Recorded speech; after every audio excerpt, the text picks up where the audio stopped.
Habari yako kijana wa Kitanzania.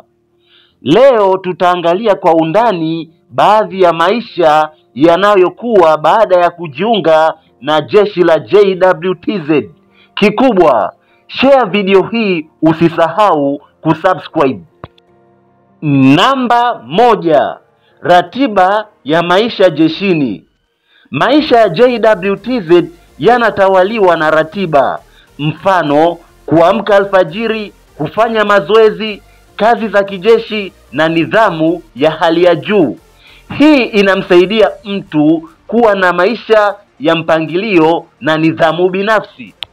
Namba 2 ni mazoezi ya mwili na kuendelea kujengwa kisaikolojia.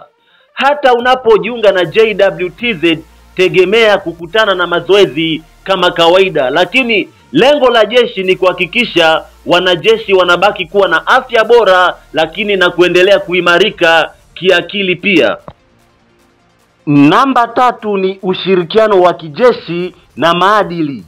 Hapa unakuwa sehemu ya familia, wanajeshi wenzako wanakuwa ndugu zako. Unajifunza kushirikiana, kusaidiana na kuheshimu mamlaka. Namba 4 ni stahiki na mafao. Baada ya muda wanajeshi hupata vitu kama posho, matibabu na vitu vingine, lakini baadaye wanapata vitu kama mafao baada ya kustaafu. Namba 5 ni maisha baada ya JWTZ.